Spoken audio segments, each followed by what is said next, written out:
ሰላም ጤና ይስጥልን። የተወደዳችሁና የተከበራችሁ የቻናላችን ተከታታዮች የሰኔ 19 2018 ዕለታዊ ወቅታዊ ማህበራዊና ኢኮኖሚያዊ ትኩስ ሰበር መረጃዎችን ይዘንላችሁ ቀርበናል።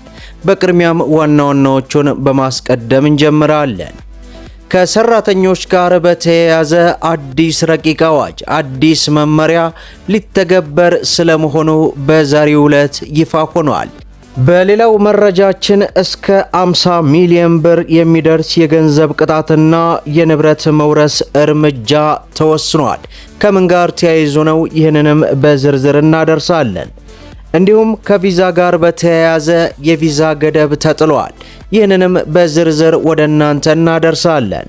በሌላው መረጃችን የመኖሪያ ቤት ክራይ ዋጋን በተመለከተ አዲስና አነጋጋሪ የሆነ መረጃ ወጥቷል። ይህንና መሰል መረጃዎችን ወደ እናንተ እናደርሳለን። ቪዲዮን ላይክ፣ ቻናሉን ሰብስክራይብ እያደረጋችሁ እስከ መጨረሻው ድረስ ተከታተሉ። በቅድሚያ ከሰራተኞች ጋር በተያያዘ አዲስና አነጋጋሪ አዋጅ ይፋ ሆነ። የከተማና መሰረተ ልማት ሚኒስቴር በኮንስትራክሽን ዘርፍ እየታየ ያለውን የጥራትና የደህንነት ችግር ለመቅረፍ የሚያስችል አዲስ ረቂቅ አዋጅ አዲስ መመሪያ በማዘጋጀት ላይ መሆኑን አስታወቀ። የአዲስ መመሪያ በኮንስትራክሽን ዘርፍ የተሰማሩ ባለሙያዎችን ብቻ ሳይሆን ዕለት ዕለት የሚሰሩ የቀን ሰራተኞችም የብቃት ደረጃ ማረጋገጥን ግዴታ የሚያደርግ ነውም ተብሏል። ሚኒስትሩ በዘርፉ የተሻለ ጥራትና ደህንነትን ለመሸፈን እየተንቀሳቀሰ መሆኑን ገልጾ በየትኛውም የግንባታ ቦታ ላይ ለመስራት የሚፈልጉ ባለሙያዎችና የቀን ሰራተኞች የብቃት ማረጋገጫ ሰርቲፊኬት መያዝ ግዴታ ይሆናልም ተብሏል። ሕጋዊ የሰርቲፊኬት ስርዓት ያልተሟላና ብቃት ያልተረጋገጠ ማንኛውም ባለሙያ ወይንም ሰራተኛ በኮንስትራክሽን ስራ ላይ እንዳይሳተፍ ሙሉ በሙሉ ይከለክላልም ተብሏል። መመሪያው ሙሉ በሙሉ በሕግ ሆኖ ተወስኖ መሬት ላይ ወርዶ ተግባራዊ እስኪሆን ድረስ የተወሰኑ ዓመታት ሊወስድ ይችላልም ተብሏል። በአሁኑ ወቅት ግን የዚህ አሰራር የቅድመ ዝግጅትና የሙከራ እንቅስቃሴዎች በይፋ መጀመራቸውን የገለጸ ሲሆን የዚህ አሰራር ዋነኛ ዓላማ የግንባታ ስራዎችን ጥራትና የሥራ ደህንነትን በአስተማማኝ ሁኔታ ማሻሻል መሆኑን ሚኒስትሩ በዚህ ሰዓት ይፋ አድርጓል። በሌላው መረጃችን እስከ 50 ሚሊዮን ብር የሚደርስ የገንዘብ ቅጣትና የንብረት መውረስ እርምጃ ሊወሰድ መሆኑ ተገለጸ። የኢትዮጵያ ቡናና ሻይ ባለስልጣን የሀገሪቱን የኢኮኖሚ የጀርባ አጥንት በሆነው የቡና ምርት ላይ የሚፈጸመውን ህገወጥ ዝውውር ወይንም ኮንትሮባንድን ለመግታት ከተባባሪ አካላት ጋር በመቀናጀት እጅግ ጥብቅ የሆኑ የቁጥጥርና የቅጣት እርምጃዎች መተግበሩን ገለጸ።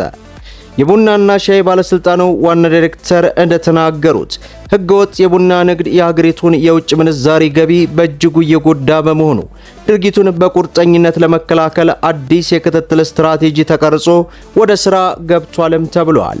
በዚህ መሰረት ባለስልጣኑ ህገወጥ የቡና ዝውውርን ለማስቆም ከፌዴራልና ክልል ፖሊስ ከጉምሩክ ባለስልጣንና ከገቢዎች ሚኒስቴር ጋር የጋራ ኃይል አቋቁሞ እየሰራ ይገኛልም ተብሏል።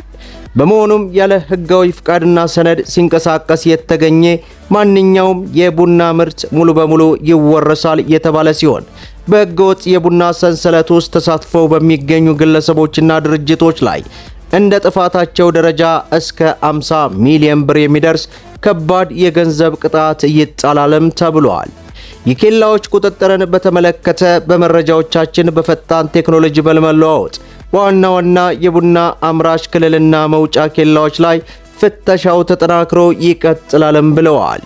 የኮንትሮባንድ ቁጥጥሩ ውጤታማ የሚሆነው ከመነሻው ጥራቱን የጠበቀ ምርት ለገበያ ማቅረብ ሲቻል ነው ያሉት ኃላፊው ምርቱን መሬት ላይ እንዳይሰጣና ባልጋ ላይ እንዳያደርቅ የማስተማርና የመደገፍ ስራ እየተሰራ መሆኑን ጠቁመዋል። በተያዘው የተሻሻለው የቡና ዝርፊያና ለአርሶ አደሩ በማድረስ በሄክታር የሚገኘውን ምርት ማሳደግ የተቻለ ሲሆን ይህ ጥራት ያለው ምርት በኮንትሮባንድ እንዳይባክን የቁጥጥር ስራ እንደሚደረግ በዚህ ሰዓት አስጠንቅቋል። በሌላው መረጃችን የቪዛ አገልግሎት ገደብ ተጣለ። ህብረቱ እርምጃውን የወሰደው ሶማሊያ በአውሮፓ ህብረት ውስጥ ያለ ህጋዊ ሰነድ የሚኖሩ ዜጎችን መልሳ ለመቀበል በቂ ትብብር አላደረገችም በሚል እንደሆነ የአውሮፓ ህብረት ያወጣው መግለጫ በዚህ ሰዓት ይፋ አድርጓል።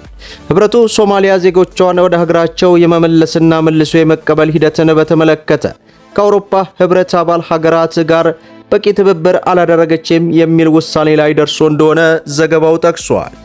በእነዚህም ጊዜያዊ እርምጃዎች መሰረት የአውሮፓ ህብረት አባል ሆነው ለሶማሌ ዜጎች ለአንድ በላይ የመግቢያ ቪዛዎች አይሰጡም የተባለ ሲሆን ከዚህ በተጨማሪ ለሶማሊያ ዜጎች የሚቀርቡ የቪዛ ማመልከቻዎችን ለማጠናቀቅ የሚፈጀው መደበኛ ጊዜ ከ15 የቀን መቁጠሪያ ቀናት ወደ 45 ቀናት ከፍ እንዲል ይደረጋልም ተብሏል። እነዚህ እርምጃዎች የአውሮፓ ህብረት የቪዛ ማዕቀፍ ስርዓቶች አካል ሲሆኑ ማዕቀፉ በስደትና ዜጎችን መልሶ በመቀበል ረገድ የሚደረገው ትብብር በቂ እንዳልሆነ በሚታመንበት ጊዜ በቪዛ አሰራሮች ላይ ማስተካከያ ለማድረግ ይፈቀዳልም ተብሏል። ምክር ቤቱ እነዚህ ገደቦችን ጊዜያዊ መሆናቸውንና ዓላማውን ሶማሌ ዜጎቿን መልሳ የመቀበል ሂደት ላይ የምታደርገውን ትብብር እንድታጠናክር ያስችላል ማለቱን ዘገባው ጠቅሷል። በሌላው መረጃችን የመኖሪያ ቤት ክራይ ዋጋን በተመለከተ አዲስ መረጃ ወጥቷል። በመኖሪያ ቤት የኪራይ ገበያ ላይ የሚስተዋሉ ህገወጥ አሰራሮችን መፍታትና የአሰራር ስርዓቱን ለመዘርጋት ዓመታዊ የመኖሪያ ቤት ክራይ ዋጋ ለመወሰን የሚያስችል ጥናት ይፋ ማድረጉን የአዲስ አበባ ከተማ ቤቶች ልማትና አስተዳደር ቢሮ ገለጸ። ቢሮው ዓመታዊ የመኖሪያ ቤት ክራይ ዋጋ መወሰኛ ጥናት ላይ ከባለድርሻ አካላት ጋር የውይይት መድረክ አካሂደዋል።